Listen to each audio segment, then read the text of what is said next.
The Titanic Lie. Why is it so important to have echoes of the Titanic?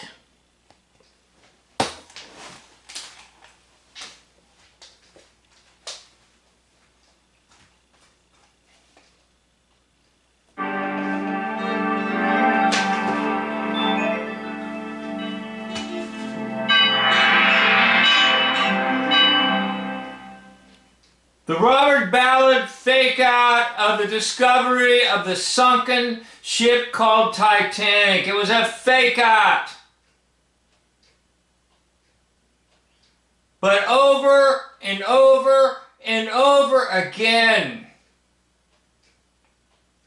the Titanic is brought up in the minds of people in every generation since its first hoaxing in 1912. So we're going to talk a little bit about that, the echoing of the Titanic hoax.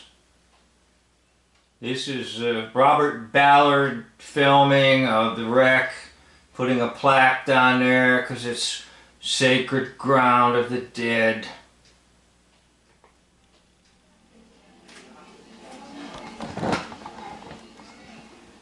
So now we're at a museum in an exhibition.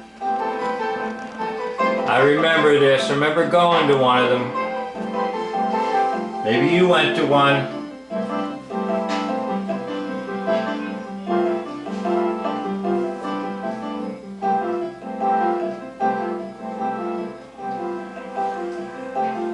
Get to buy some t-shirts, sweatshirts. Bringing items up from the seabed near the Titanic has caused great and heated discussion. But what this exhibition has done has brought the Titanic tangibly closer to today. It's brought the Titanic tangentially closer to today. Why? Why do they have to keep re-echoing this thing? It all seems very close, very new, very real. The Titanic is one of those subjects that fascinates people. It's full of interest, it's full of intrigue, and it's still very controversial. The story of the Titanic echoes down the decades. So I thought it might be appropriate to actually go to a video whereby there is echoing. And this is being borrowed from that channel that I have there in the corner. It's called Echo in the Canyons. And I'm going to try to help it out a little bit. In other words, I'm going to try to intensify the sound when it comes to the echo.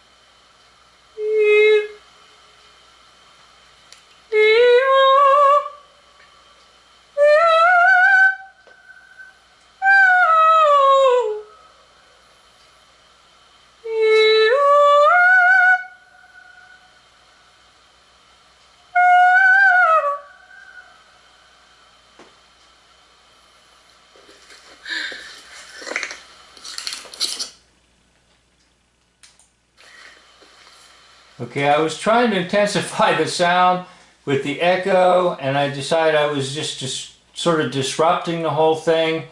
But an echo is just the sound, the air vibrating in the air from her mouth, and then going and hitting the walls of the canyon, and then bouncing off the walls. So it sounds like she's singing down here off in the distance. But really and truly, it's just the same vibrating air molecules bouncing around off of the walls. So if we go back to the whole idea of Titanic, we have the original hoax in 1912, and every so often we have a singer on the edge of the canyon singing the same song and letting it echo. And it just keeps echoing down through the generations from time to time. And almost every generation since 1912 has some notion of this thing called the Titanic and the big disaster at sea. Now obviously for the hoaxers it's very, very important because it echoes through generations.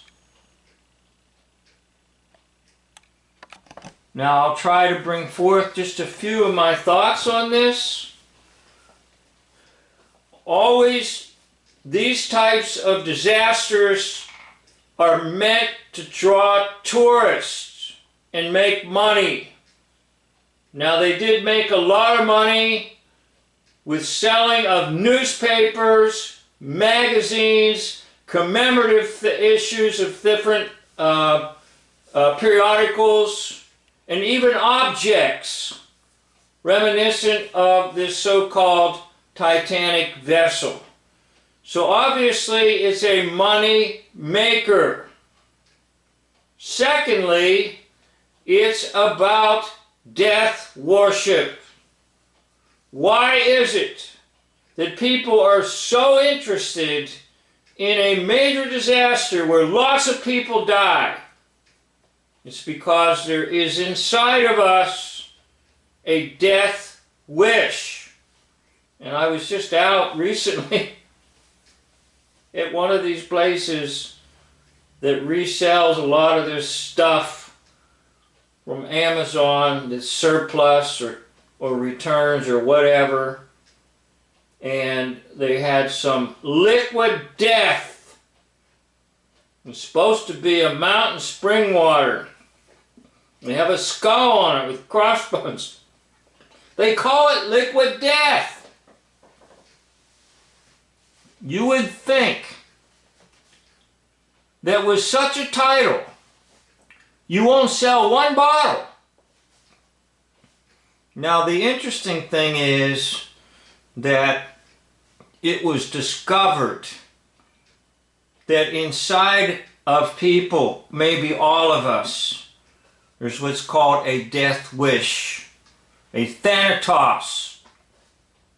And that's why these massive amounts of deaths in these hoaxes are appealing to people, because there's a thanatos that resides inside of us. And it goes back to turn of the century in the 1900s, from the 1800s, 1900s, to Freudianism. It is about death worship and almost turning it into something that just obsesses people. So it makes money, it's about death worship, and then I think that the function it served originally in 1912 was to, in a sense, discourage people from going to Europe. Now, why would that be? Because in just 2 years after this so-called disaster, World War I is going to break out. And if people are traveling over to Europe, they might see that it's a fake out.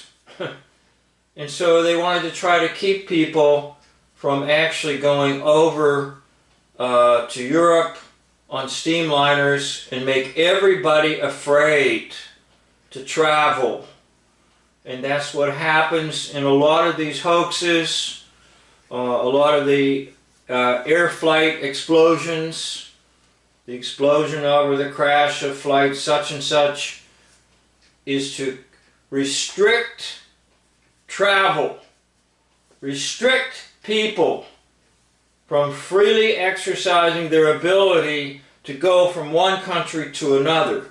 So I think that figures into the original plan with the so-called sinking of Titanic in 1912.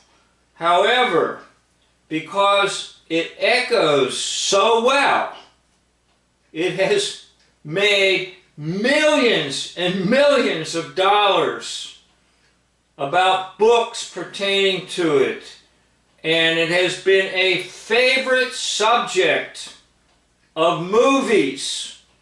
And one movie that was being made during World War II, the Third Reich, the Germans make a version in which they're showing the evils of the capitalist British and how the German individual on the Titanic was like a big hero. And that was made during World War II.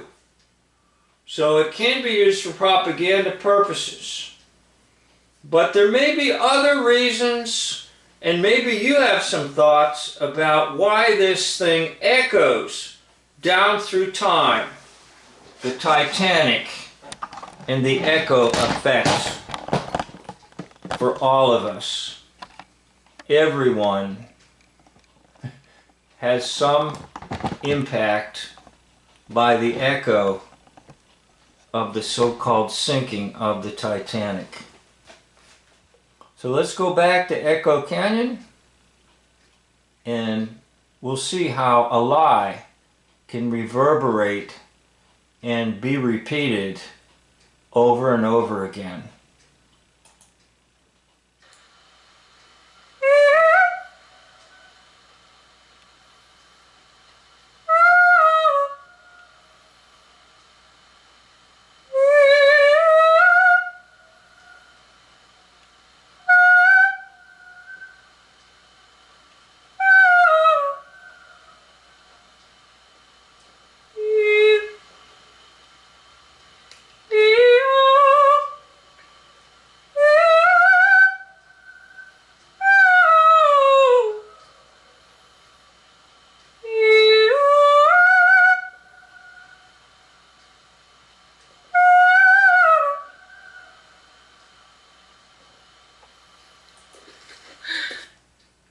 In ancient Greek mythology, Echo was a nymph who had the ability to tell tales, entertain with stories.